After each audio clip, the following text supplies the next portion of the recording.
Hoje nós estamos aqui para celebrar a ceia do Senhor. E a gente sempre lê o texto de 1 Coríntios, capítulo 11, a respeito da ceia do Senhor. E tem um verso que a gente sempre frisa,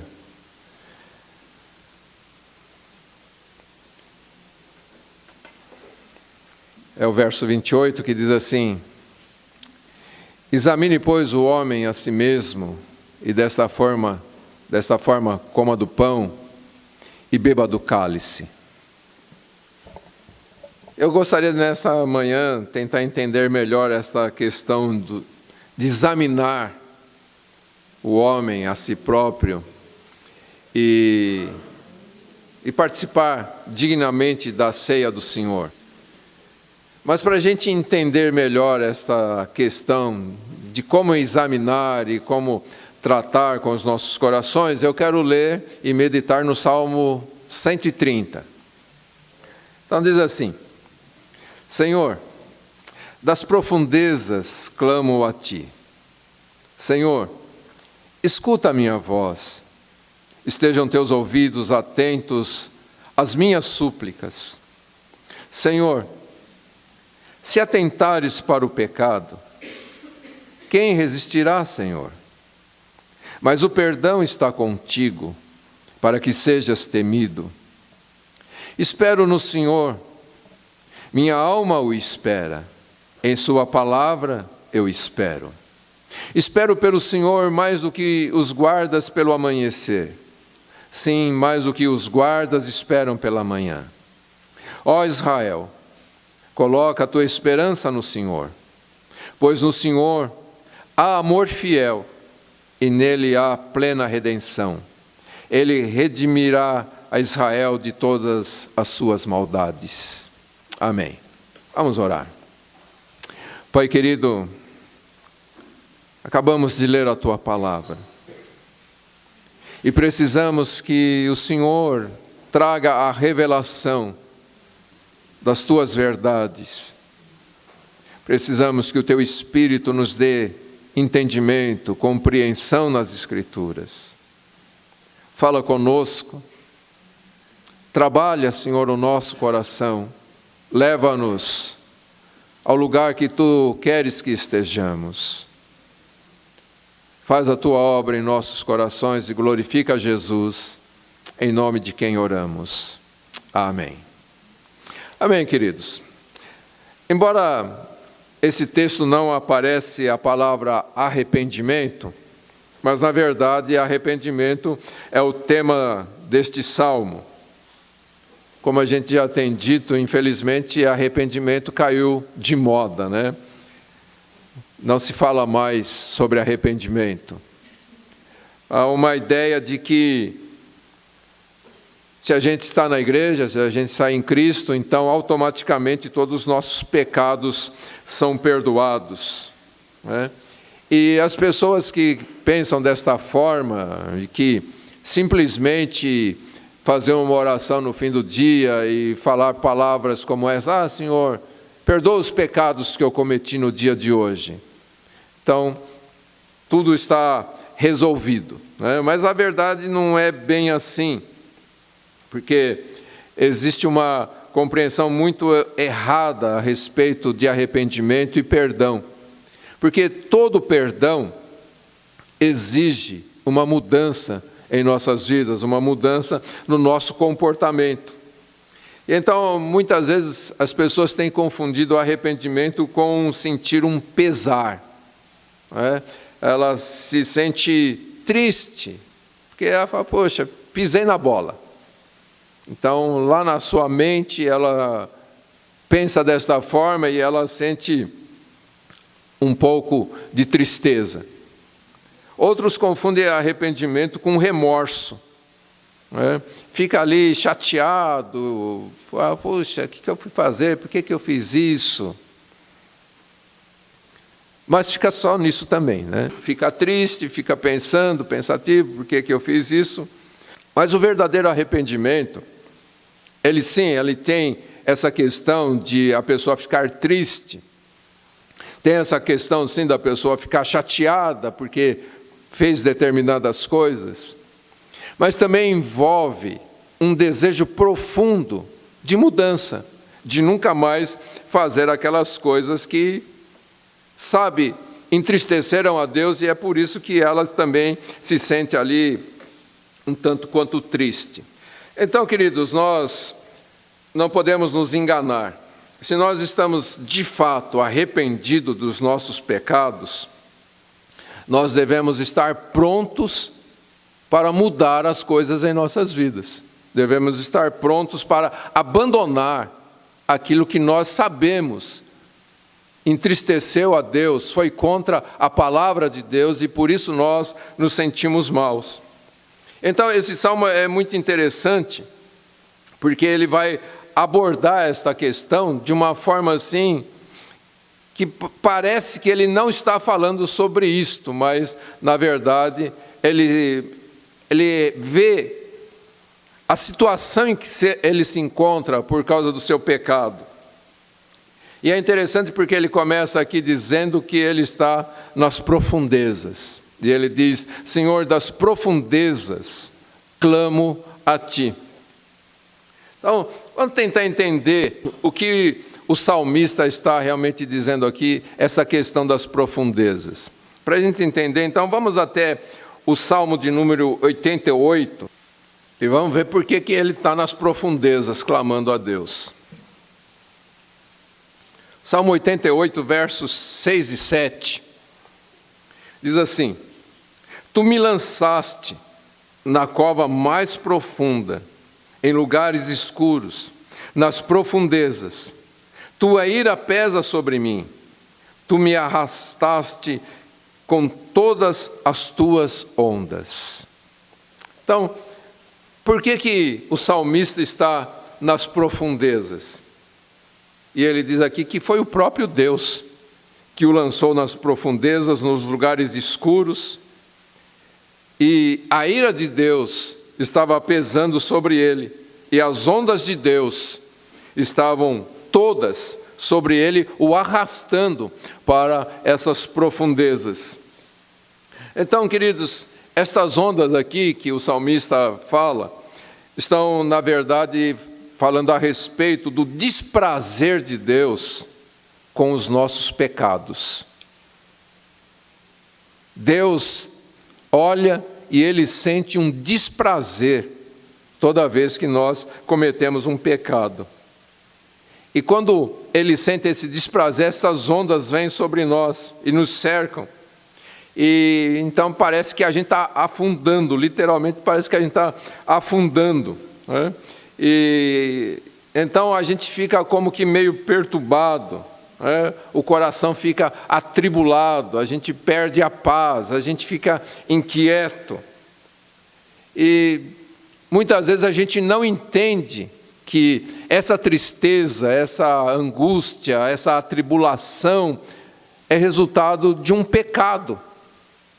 Às vezes a gente até já fala: Senhor, me perdoa, mas não houve um sincero arrependimento. Então Deus vai tratar conosco sobre essa questão.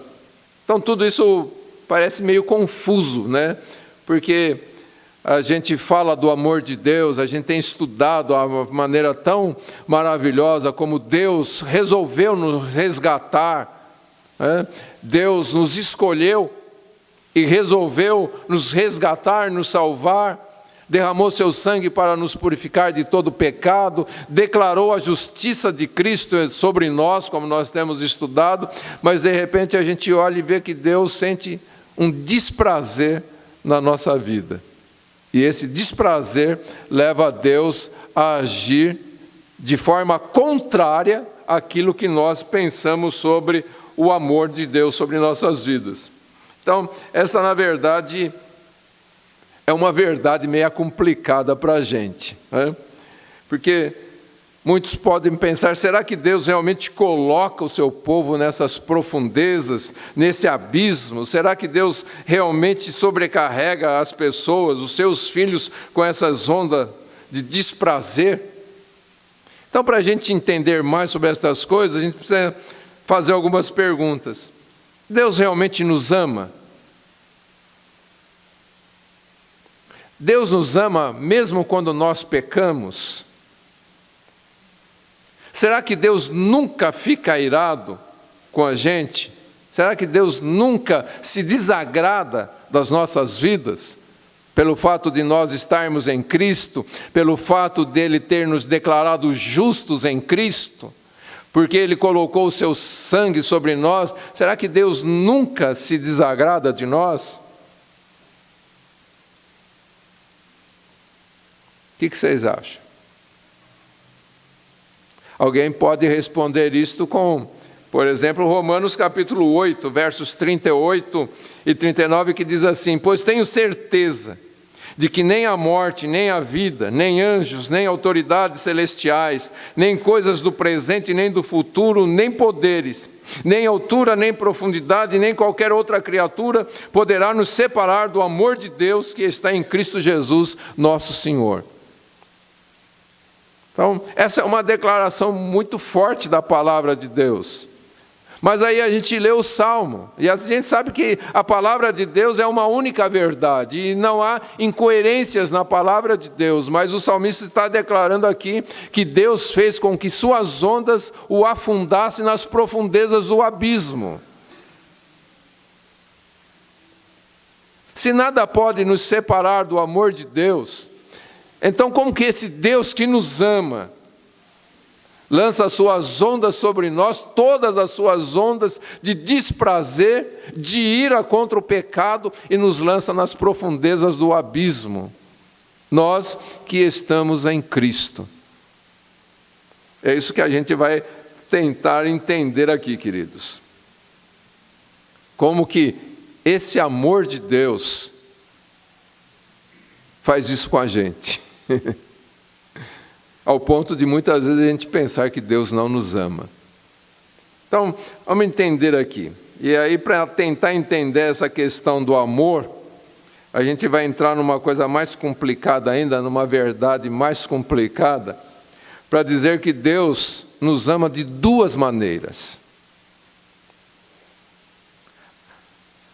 Primeiro, Deus ama o seu povo de uma forma incondicional. E é isso que Paulo está se referindo nesse texto de Romanos, capítulo 8, versos 38 e 39, que nós lemos. Deus nos ama de uma forma incondicional. E isto se refere ao prazer que Deus sente na igreja, pela igreja ser corpo de Cristo, pelo fato de nós estarmos em Cristo. Então Deus nos ama de uma forma incondicional. E este amor de Deus não muda. Este amor de Deus não pode nem aumentar, nem diminuir. É este amor que ultrapassa toda a nossa compreensão. Mas também existe um amor de Deus que é condicional. E este amor de Deus que é condicional, ele se refere ao prazer que Deus sente no seu povo, pelo fato do seu povo buscar santidade. O povo reconhece a obra de Deus em sua vida e então busca ser santo, permitindo que a palavra lançada no coração possa brotar, esta palavra da graça que Deus lança sobre nós. Então, quando ela brota nos nossos corações, quando nós crescemos em santidade, quando nós andamos em santidade, então Deus nos ama. E este amor de Deus é condicional. E este amor, ele pode aumentar, ele pode diminuir no dia a dia. Você consegue entender isto? Quer ver só? Em João, capítulo 14, nós já estudamos esta questão aqui. Mas veja o que Jesus diz em João, capítulo 14, verso 21. Aquele que tem os meus mandamentos e a eles obedece, esse é o que me ama. E aquele que me ama será, ele não diz que é, ele diz, e aquele que me ama será amado por meu Pai, e eu o amarei e me manifestarei a ele. Então, o que Jesus está dizendo aqui? Que Deus nos ama a partir da nossa obediência. Fica claro isso? Veja, João capítulo 15, verso 10. Se obedecerdes aos meus mandamentos, permanecereis no meu amor, do mesmo modo que eu tenho obedecido aos mandamentos de meu Pai e permaneço no seu amor. Então o que Jesus diz aqui de forma muito clara, que você pode permanecer no amor de Deus ou não. Se você obedece aos mandamentos, você permanece no amor de Deus. Então o contrário é uma verdade. Se você não obedece, você não permanece no amor de Deus. Dá para entender isso, gente? Então Deus nos ama de forma incondicional, por sermos igreja, por sermos corpo de Cristo, por estarmos em Cristo, mas Ele também nos ama de uma forma condicional, dependendo da nossa obediência, dependendo da nossa santidade. Amém, queridos? Não fica claro isso aqui, nesses dois textos que nós lemos, que são palavras de Jesus? Então, Deus ama o seu povo de duas formas. Quando nós desobedecemos a Deus, o que acontece?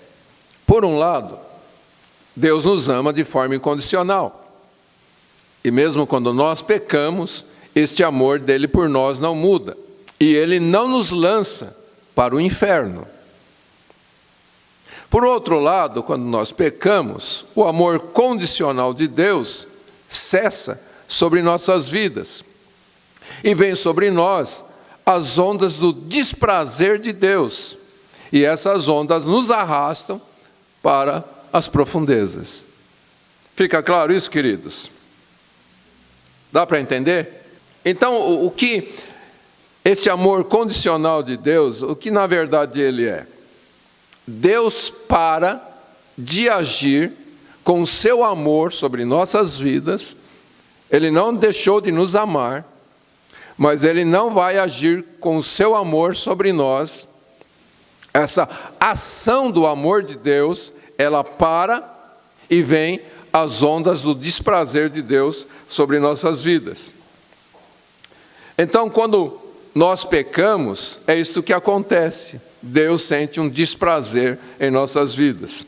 E o resultado, então, é essa inquietação que nós ficamos, perdemos a paz, perdemos a alegria, ficamos inquietos e perguntamos: o que está acontecendo comigo?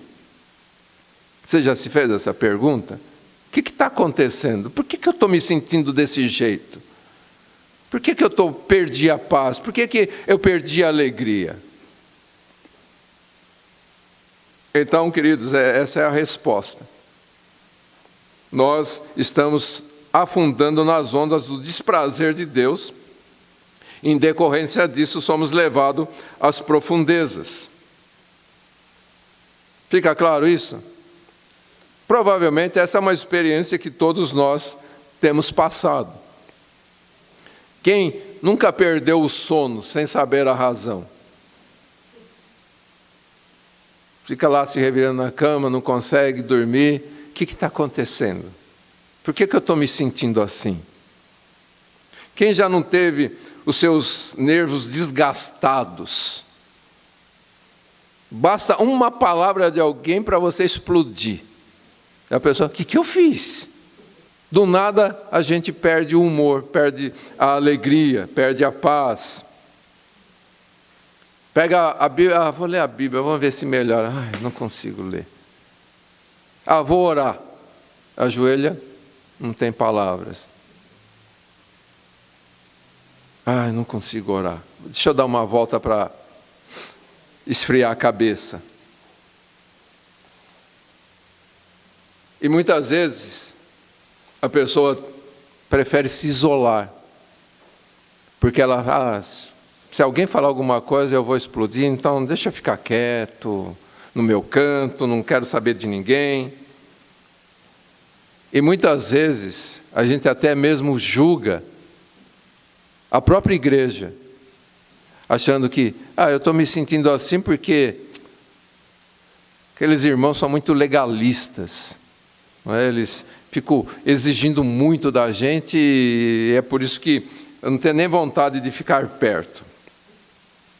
Então, queridos, para a gente entender, tudo isto é um sinal que a nossa consciência está pesando. E por que ela está pesada? Porque a gente não está lidando com a questão do pecado em nossas vidas. A gente não está lidando com a mortificação do nosso eu. Nós não estamos lidando com a questão da desobediência a princípios estabelecidos na palavra de Deus. Às vezes a gente entende como pecado as coisas mais grosseiras.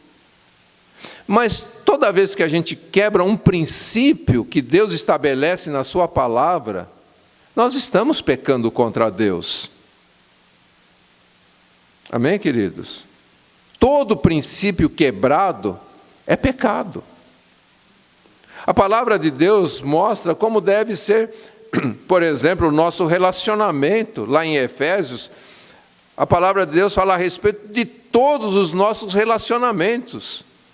Fala como o marido deve amar a esposa, como a esposa deve tratar o marido, como os pais devem tratar com os filhos, como os filhos devem tratar com os pais, como os patrões devem tratar com os empregados, como os empregados devem tratar com os patrões, e assim por diante. A palavra de Deus estabelece princípios para todas as áreas da nossa vida.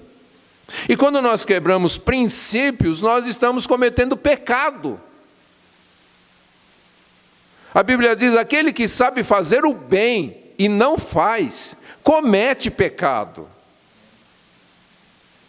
A Bíblia ainda diz que tudo aquilo que nós não fazemos em fé é pecado. Mas muitas vezes porque a gente não roubou, porque a gente não mentiu, e tem gente que nem sabe mais o que é mentir, né? Acha que meia mentira não tem problema, uma mentirinha que não vai prejudicar ninguém, não tem problema. Mas mentira é mentira. Não importa o tamanho dela. Não importa o motivo. Mentira é mentira e é pecado. Mas tem gente que acha que se ela não fez algo assim, né, ela não pecou. Mas sempre que nós quebramos um princípio, nós pecamos. Fica claro isso, queridos? E quando nós pecamos, a gente vai para as profundezas. E a gente vai ficar nessas profundezas até reconhecer o nosso pecado, nos arrependermos e buscarmos a Deus. Veja só, o Salmo 32. Salmo 32, os versos 1 ao 5, diz assim: bem-aventurado aquele cuja transgressão é perdoada e cujo pecado é coberto. Bem-aventurado o homem a quem o Senhor não atribui culpa e em quem não há engano. Agora veja só o verso 3. Enquanto me calei, meus ossos se consumiam de tanto gemer o dia todo, porque tua mão pesava sobre mim de dia e de noite. Meu vigor se esgotou, como no calor da seca. Confessei-te meu pecado, e não encobri minha culpa. Eu disse, confessarei as minhas transgressões ao Senhor, e tu perdoaste a culpa do meu pecado. Então o perdão vem quando, queridos? Quando nós confessamos. Quando nós estamos arrependidos e confessamos os nossos pecados. Mas ele diz aqui, enquanto me calei, enquanto eu não tive a atitude de reconhecer, de confessar, de pedir perdão, enquanto me calei, meus ossos se consumiam de tanto gemer o dia todo. Por quê? Porque a tua mão pesava sobre mim. A onda do desprazer de Deus estava pesando Fica claro isso, queridos? Então, quando o salmista entende esta situação, que ele está nas profundezas, por causa do seu pecado, ele clama ao Senhor. E ele diz: Senhor, das profundezas, clamo a Ti. E o que faz parte deste clamor do salmista? Ele diz: Senhor, escuta a minha voz. O que isso significa, queridos? Ele suplica que Deus ouça a sua voz. Veja, ele não vai tentar aqui diminuir a gravidade do seu pecado. A gente não vê aqui nenhum tipo de arrogância no salmista. Ele percebe que ele não tem direito a nada, ele não tem direito nem mesmo a ser ouvido por Deus. E então ele clama: Senhor, ouve a minha voz. Eu sei que eu não tenho esse direito, mas ouve, Senhor, ouve a minha voz. Isso, querido, mostra como que a igreja hoje é arrogante. Ela faz o que faz, quebra princípios da palavra de Deus e entra na presença de Deus como fosse dono do pedaço. O salmista, ele chega e pede para Deus, ele clama. No clamor, mostra a angústia do seu coração, porque ele sabe que ofendeu a Deus. No Salmo 51, a gente vê as palavras do salmista: pequei contra ti, fiz o que é mal diante dos teus olhos. E então ele diz: Senhor, ouve a minha voz. Ele não tenta se desculpar dos seus pecados, como muitas vezes nós fazemos, né? A gente tenta se desculpar, a gente põe a culpa em tudo, né? A gente põe a culpa na circunstância. Eu fiz isso porque a pressão foi tão grande que eu fiquei sem saída. Você já ouviu isso? Me pressionaram tanto que acabei fazendo. Sabe, queridos, eu vi uma frase muito interessante.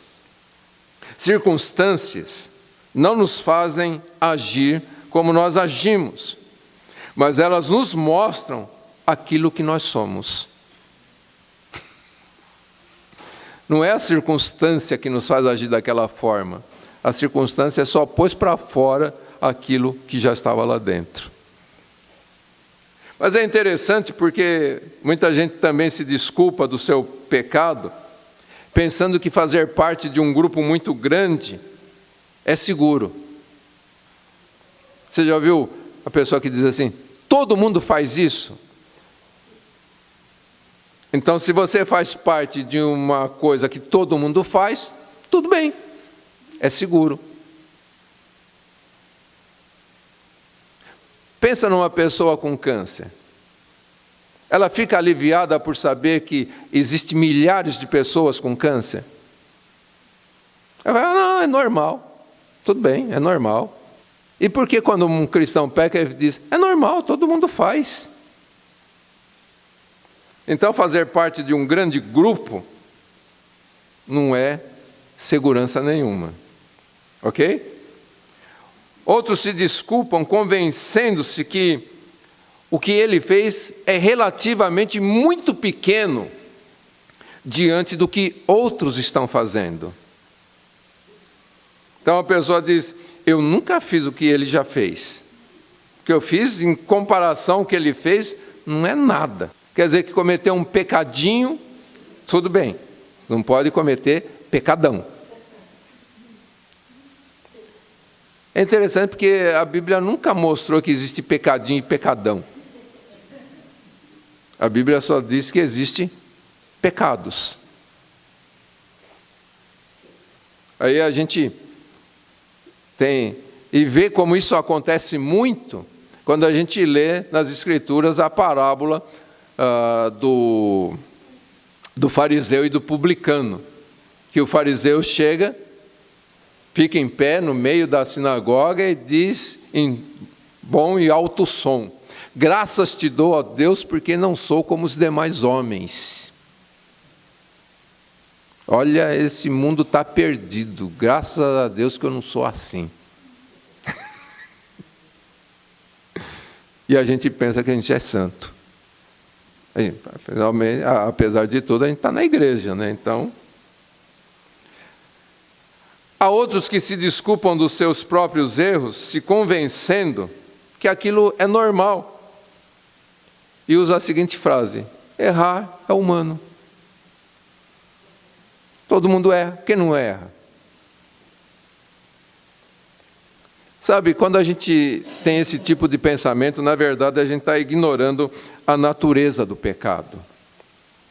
Porque quando você olha para as Escrituras, como que Adão e Eva foram criados? Eles foram criados de uma forma perfeita, eles eram perfeitos diante de Deus. A natureza deles era perfeita. Agora, a natureza decaída é resultado do quê? Da rebelião contra Deus.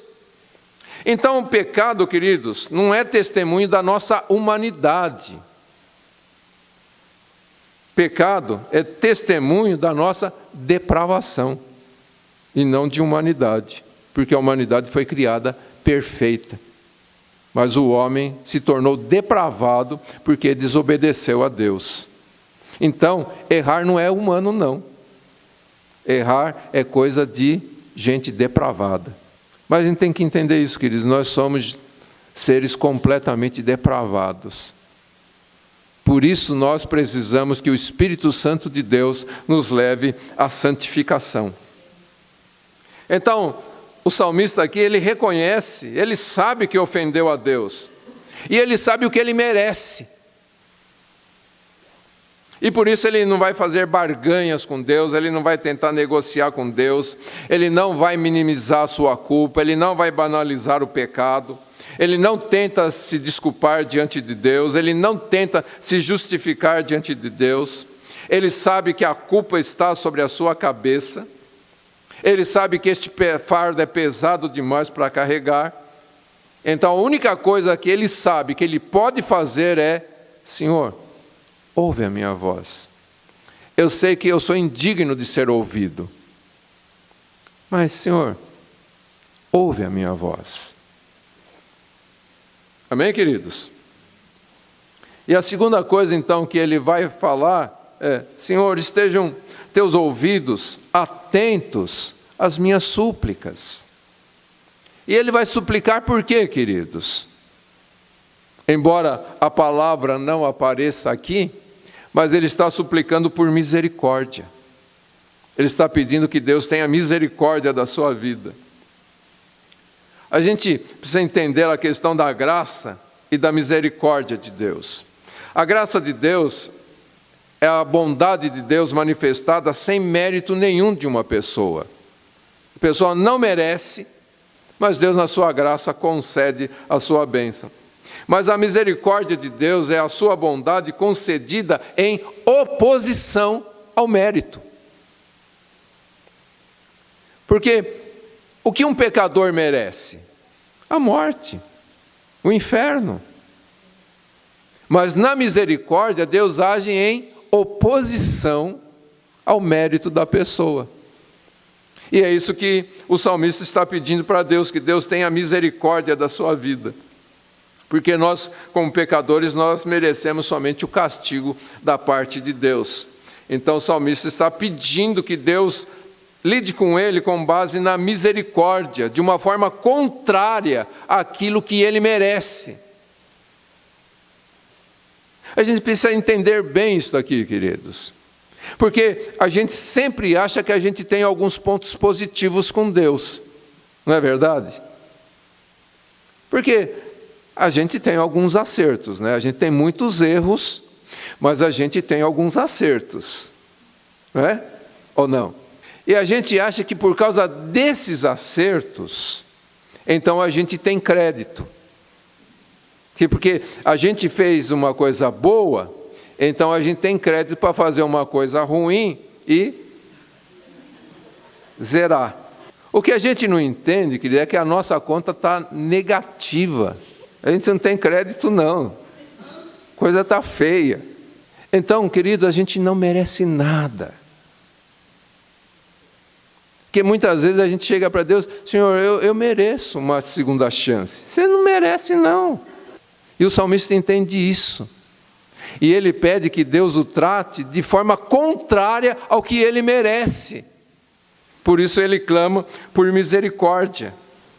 Fica claro, queridos? Eu citei já aqui o publicano e o fariseu. O fariseu achava que tinha crédito. O publicano sabia que não tinha crédito. E então ele está lá no fundo, com a sua cabeça curvada, batendo em seu peito, dizendo o quê? Tem misericórdia de mim, que sou pecador. E o que Jesus disse? Quem saiu justificado? O que achava que tinha crédito ou o que sabia que não tinha crédito nenhum? Aquele que clamou por misericórdia, dizendo, Senhor, eu mereço a condenação, mas tem misericórdia de mim. Amém, queridos? Eu achei interessante aqui a palavra de John Owen. Ele diz assim, o fariseu e o coletor de impostos são dois homens em cuja condição o mundo inteiro está inserido. Em outras palavras, existem apenas dois tipos de gente no mundo. Os fariseus, que são os orgulhosos que desconhecem seus pecados, e os coletores de impostos, os humildes que confessam seus pecados. Então só existem dois tipos de gente no mundo. Fariseu e publicano. Os dois são pecadores, só que um reconhece e o outro não. Então, Jesus disse, após contar essa parábola, todo aquele que se exalta será humilhado, mas todo aquele que se humilha será exaltado. Amém, queridos? E o salmista, entendendo bem isso, lá no verso 3, ele recorre a Deus e ele diz, Senhor, se atentares para o pecado, quem resistirá, Senhor? Você pode notar aí na sua Bíblia que o primeiro Senhor está tudo em letras maiúsculas e o segundo Senhor está só o início com letra maiúscula?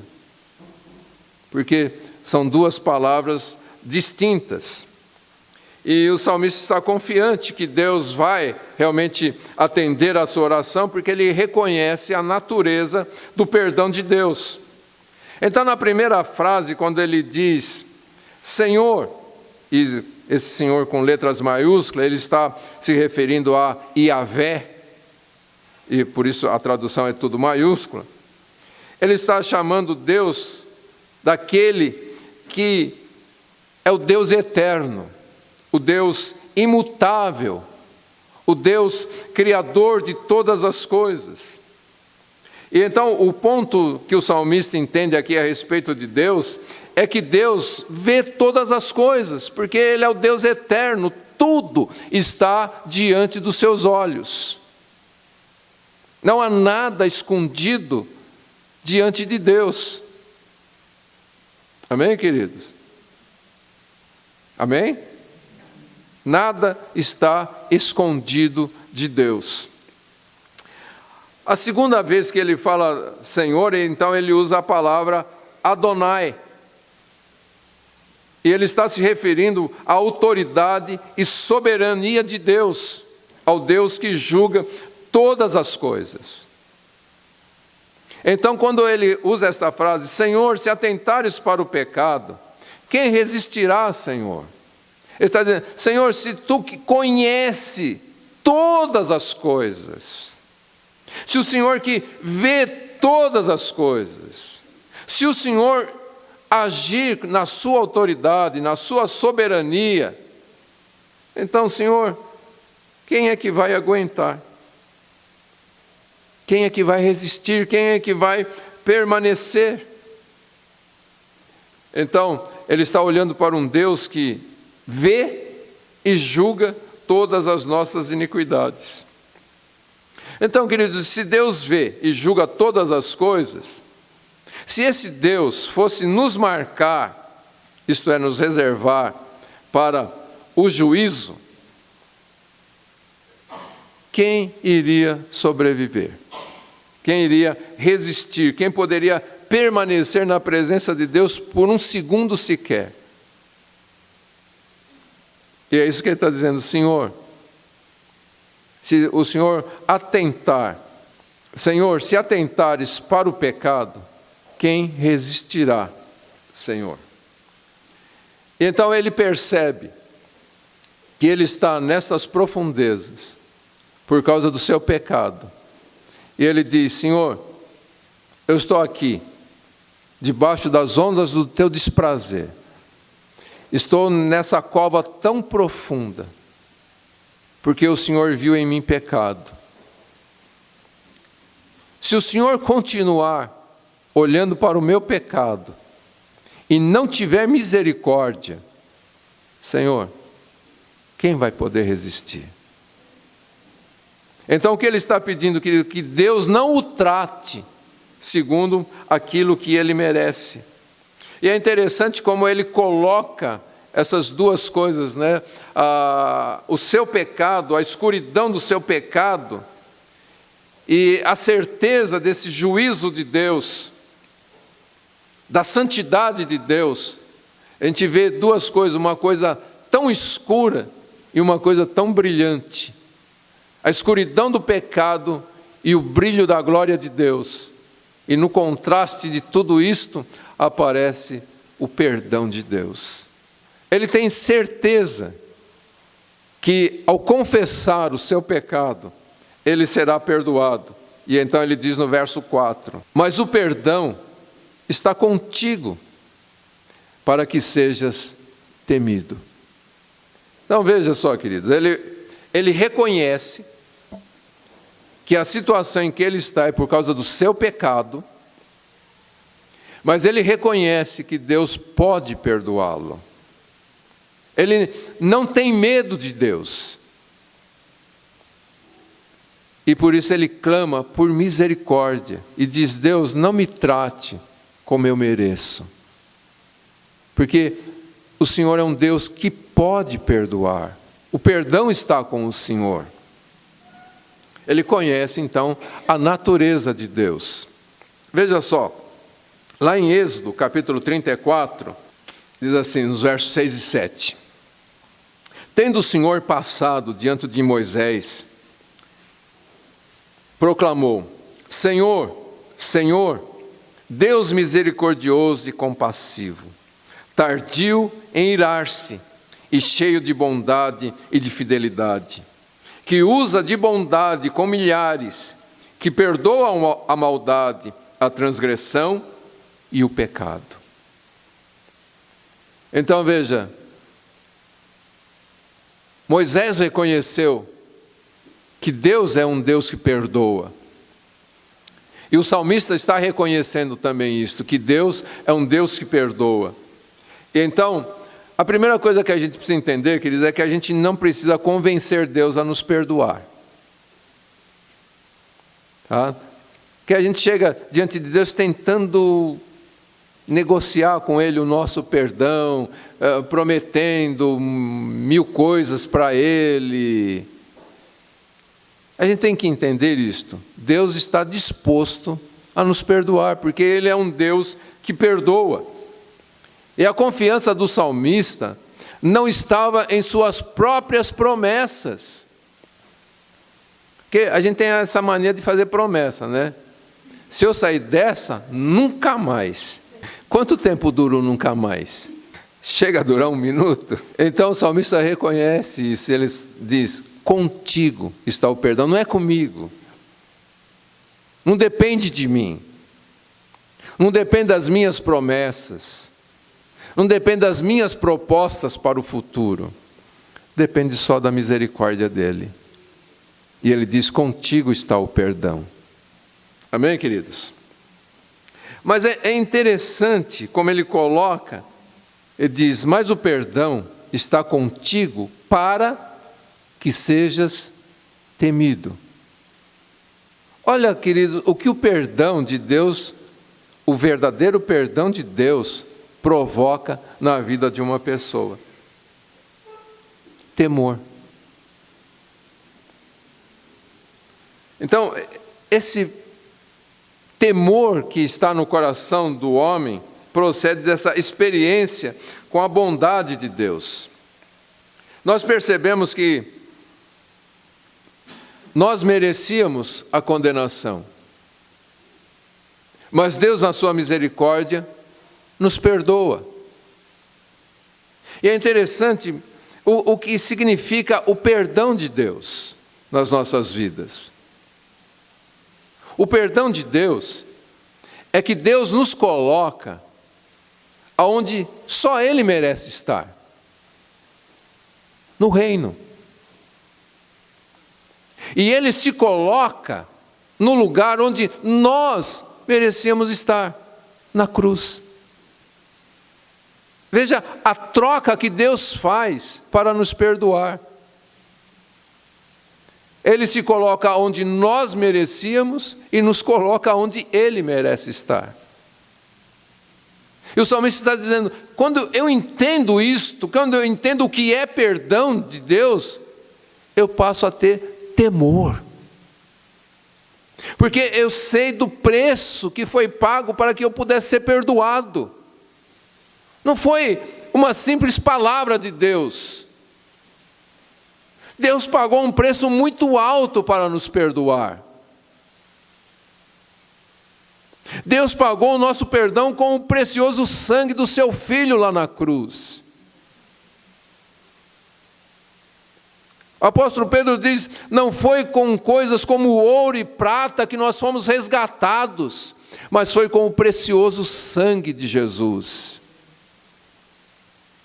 O perdão, queridos, não foi simplesmente uma palavra de Deus dizendo: tá, te perdoo. Não, o perdão custou caro para Deus. E o salmista está dizendo: uma pessoa que entende o perdão de Deus, então essa pessoa passa a temer a Deus. Porque na sua graça, na sua soberania, Deus fez com que seu Filho carregasse sobre si próprio a iniquidade de todos nós.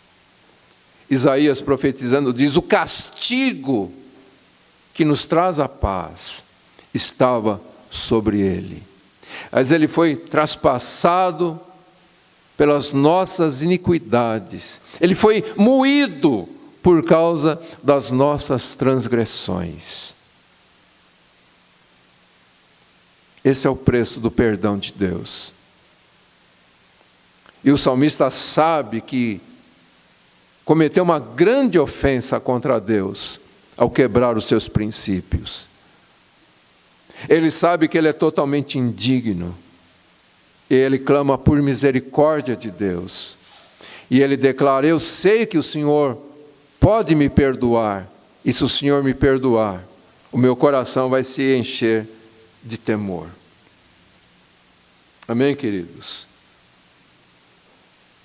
Então, a partir desse senso de temor, de reverência a Deus, então nós nos esforçamos para andar nos caminhos de Deus. Então, na verdade, queridos, perdão verdadeiro, ele traz transformação em nossas vidas.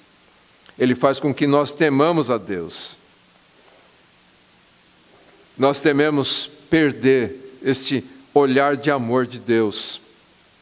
Tememos perder uma palavra da sua bondade, o toque da sua ternura.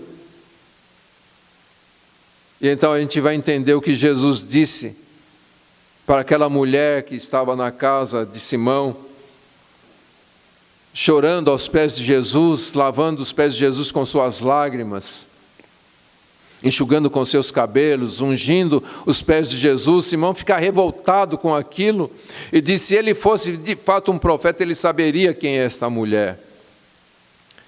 E Jesus conta aquela história para Simão e termina dizendo: quem é muito perdoado, muito ama. Então o verdadeiro amor a Deus nasce no reconhecimento do perdão de Deus sobre nossas vidas, do preço que foi pago para que nós fôssemos perdoados. Amém, queridos?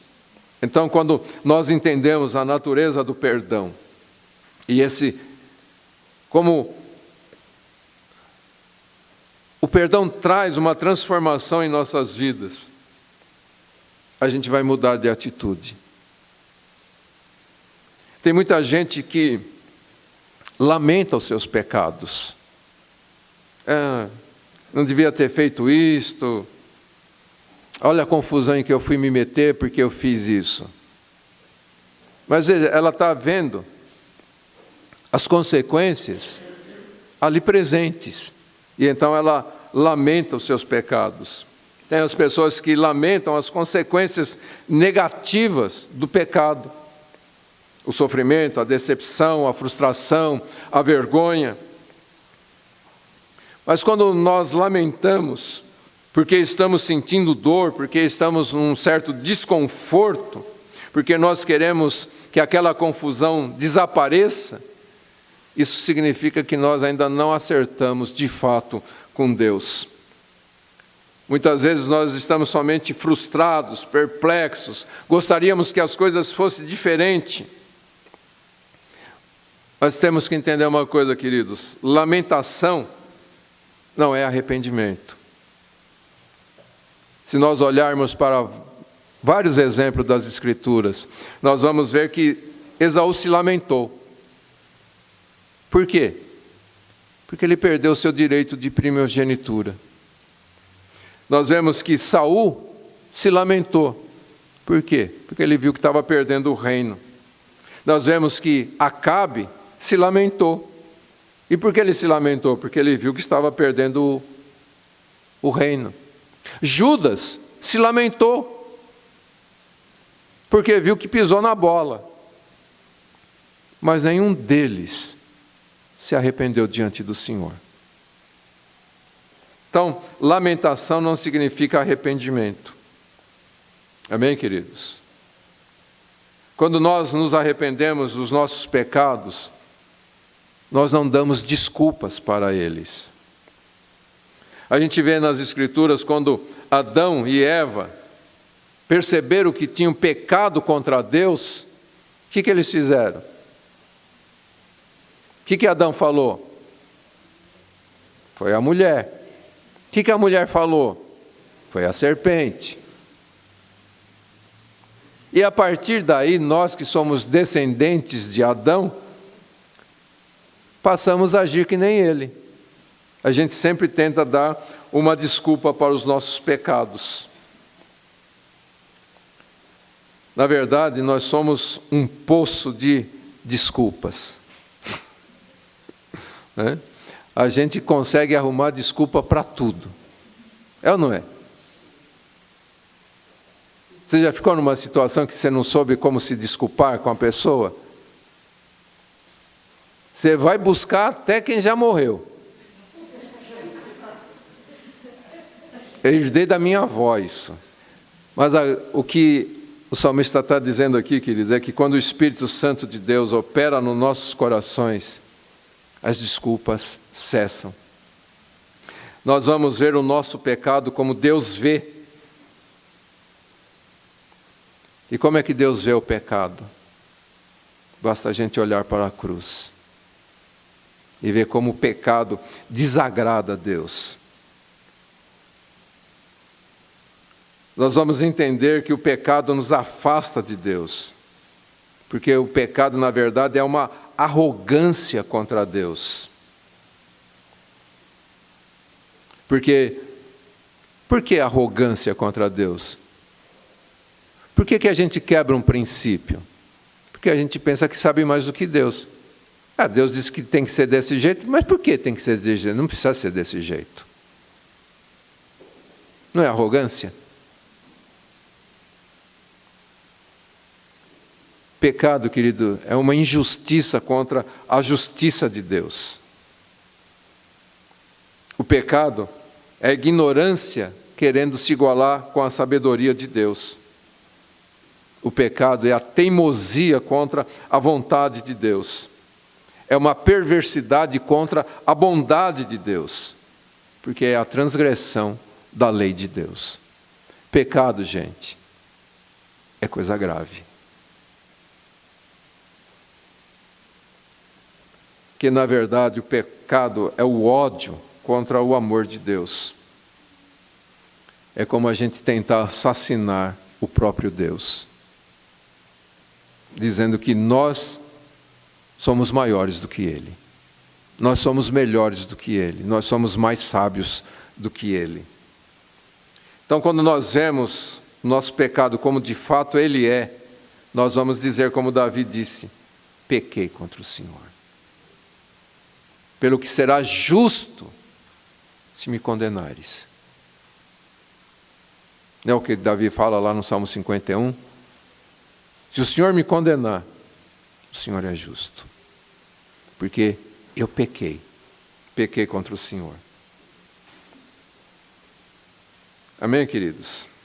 Então, quando nós reconhecemos o pecado desta forma, nós reconhecemos que Deus é um Deus perdoador, e nos arrependemos de fato, nós passamos a temer a Deus. E quando nós temos essa experiência do perdão de Deus, como o salmista mostra aqui, ele vai mostrar que Deus é a nossa única esperança. E então ele diz lá no verso 6, no verso 5, espero no Senhor, minha alma o espera, em sua palavra eu espero. Espero pelo Senhor mais do que os guardas pelo amanhecer, sim, mais do que os guardiões esperam, os guardas esperam pela manhã. Quantas vezes ele põe a palavra espero? Por que ele faz isso, queridos? Porque ele confessa essa esperança em Deus. Ele tinha clamado pela misericórdia de Deus, ele tinha pedido o perdão de Deus. E ele diz: espero pelo Senhor. Será que ele não tinha recebido o perdão? Será que ele não tinha experimentado a misericórdia de Deus? E a resposta é sim, ele experimentou. Então, por que ele está ainda esperando pelo Senhor? Na verdade, o que ele está dizendo aqui é que a misericórdia e o perdão de Deus são apenas, entenda isto, o perdão, a misericórdia de Deus é apenas um meio para nós chegarmos naquilo que nós realmente queremos. O quê? Deus. Muita gente faz do perdão, da misericórdia de Deus, o fim. O que eu preciso é alcançar o perdão e a misericórdia de Deus. Quando, na verdade, o perdão e a misericórdia é apenas um meio para nós chegarmos no verdadeiro fim, que é Deus. Porque sem perdão, se Deus não agir com misericórdia, nós jamais chegaremos a Ele. Não é o que o salmista disse? Senhor, se o Senhor olhar para o meu pecado, como que eu vou resistir? Então o perdão é um meio para nós chegarmos a Deus, e é isso que ele está dizendo aqui, porque o Senhor me perdoou, agora eu quero estar com Ele. E então eu espero por Ele, eu espero pela manifestação de Deus. Porque ele entende que a ausência de Deus é o que lançou nas profundezas daquele abismo em que ele estava. Então, ele está esperando permanecer sempre na presença de Deus. E então, ele faz este apelo para si mesmo, para que ele continue nessa esperança de ficar com Deus. Esse senso contínuo da presença de Deus, do amor de Deus, da manifestação do amor de Deus. E ele então está aguardando por esta manifestação de Deus na sua vida. E ele faz isto confiante.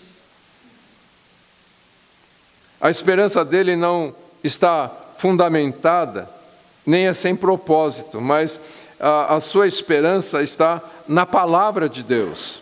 E ele sabe que Deus prometeu perdoar aqueles que se arrependem.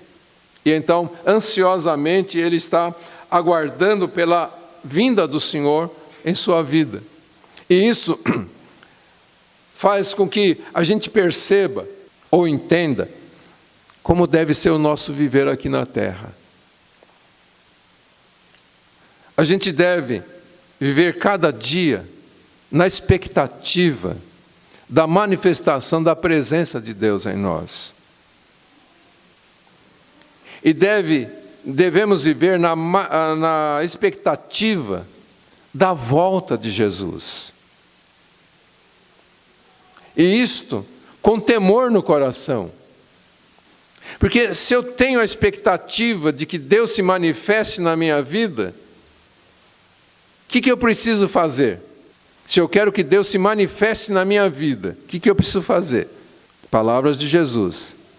Aquele que tem os meus mandamentos e os guarda, este é o que me ama. E aquele que me ama será amado por meu Pai. E eu o amarei e me manifestarei a ele. Então, se eu quero que Deus, a presença de Deus se manifeste na minha vida, o que eu preciso fazer? Guardar e obedecer a palavra de Deus. Não é só dizer, vem Senhor, vem Senhor, vem Senhor. Te quero, Senhor, te quero, Senhor, te quero, Senhor, te quero, Senhor. Isso são palavras vazias, queridos.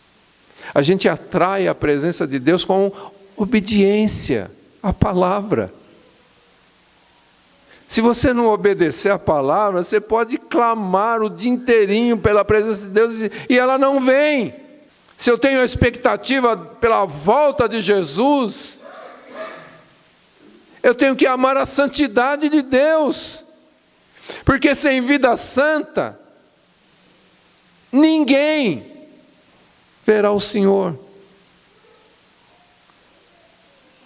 Então, o que o salmista está fazendo aqui, queridos?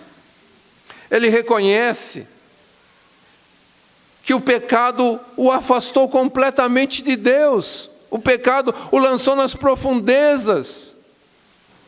Então agora ele quer a presença de Deus.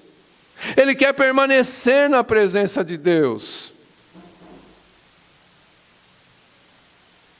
E ele diz, eu espero pelo Senhor, eu estou aqui aguardando a manifestação da tua presença na minha vida.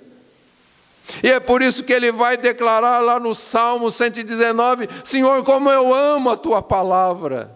A tua palavra é luz para os meus caminhos, é lâmpada para os meus pés. A tua palavra, Senhor, é mais preciosa do que o ouro depurado.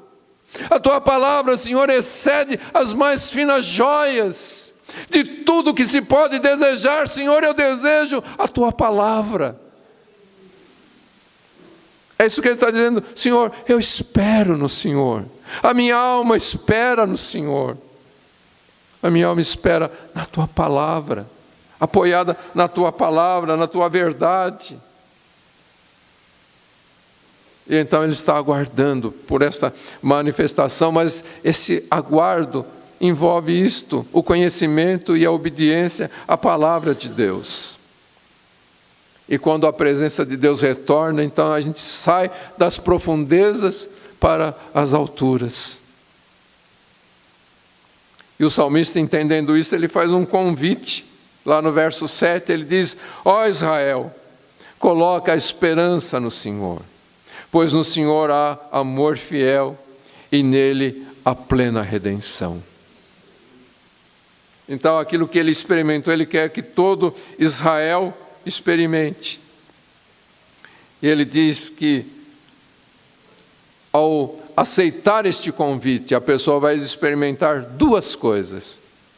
Primeiro ele diz, no Senhor há amor fiel, isto é, misericórdia. Quando você espera pelo Senhor, então o Senhor terá misericórdia de você. E aqui Davi põe agora a sua ênfase no amor incondicional de Deus.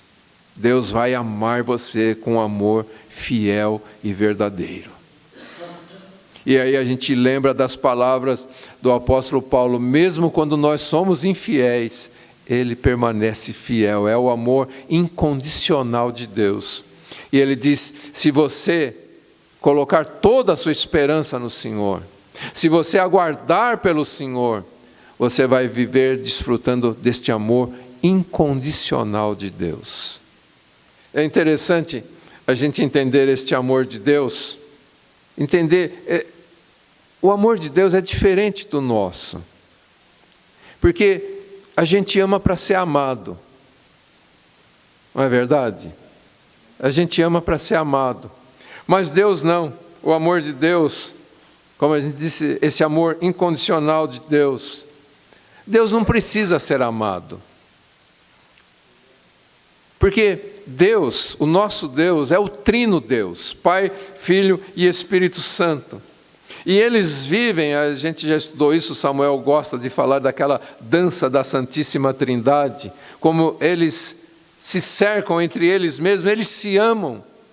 Jesus falou tantas vezes sobre isso: o filho ama o pai ama o filho. E eles se amam, eles se completam. O nosso Deus é um Deus que não precisa que ninguém o ame. Então Deus não nos ama para ser amado, Ele não precisa ser amado, porque a Santíssima Trindade vive em amor. Deus nos ama porque Ele decidiu nos amar, não porque Ele precisava que alguém o amasse, não porque Ele precisasse que alguém se relacionasse com Ele, porque a Santíssima Trindade vive num relacionamento perfeito. Deus não precisa se relacionar com ninguém e com nada. Deus não precisa ser amado por ninguém e por nada. Deus é completo em si mesmo. Então Deus nos ama pelo fato de querer nos amar. Deus não ganha nada ao nos amar. Deus não ganha nada ao nos salvar. Só nós ganhamos com isto.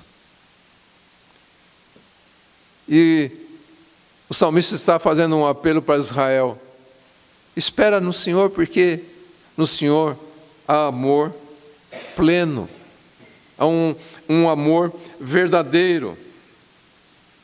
E a segunda coisa que ele diz: nele há plena redenção. Deus vai cuidar totalmente da sua vida. E é interessante quando a gente pensa na redenção. Lá no Velho Testamento, eles entendiam o que significava isto, por causa da saída deles lá do Egito, quando o sangue foi colocado nas portas das casas, e onde havia sangue a morte não entrava. Então eles sabiam o que era a redenção do Senhor, e Ele está declarando no Senhor a plena redenção. E a gente entende, queridos, que tudo aquilo que aconteceu com o povo de Israel era apenas um sinal daquilo que Deus ainda ia fazer. Então, quando a gente vê todo aquele pessoal lá do Velho Testamento, a palavra de Deus diz que eles morreram esperando no Senhor, e eles foram justificados por uma esperança futura. E hoje nós olhamos para o passado e nós somos justificados pela nossa fé naquilo que Jesus já fez por nós lá na cruz do Calvário. E o salmista está dizendo: no Senhor há plena redenção. Quando Deus levou Jesus até aquela cruz, Deus sabia de tudo que nós precisávamos e Ele fez tudo ali. Então, o sacrifício de Jesus nos traz plena redenção, uma completa salvação. Não há áreas da nossa vida que a redenção do Senhor não alcance. No Senhor há plena redenção. Amém, queridos? E ele termina dizendo: Ele redimirá Israel de todas as suas maldades. O que ele está dizendo? Que a esperança no Senhor arranca o pecado de dentro de nós. Quando nós olhamos para Ele e esperamos inteiramente na sua graça, a maldade é arrancada de dentro de nós. E nós nos tornamos semelhantes a Jesus. Amém, queridos? Deu para entender essa palavra? Entendeu o que Paulo tinha em mente quando ele disse: examine-se o homem a si mesmo? Não é simplesmente dar uma buscada lá, eu fiz isso de errado, Senhor, me perdoa. Entende isso, queridos? Esse exame é muito profundo. Envolve um verdadeiro arrependimento. Envolve mudança de vida. Amém? Deu para entender? Então eu convido você a curvar a sua cabeça e falo as palavras do apóstolo Paulo: examine-se a si mesmo.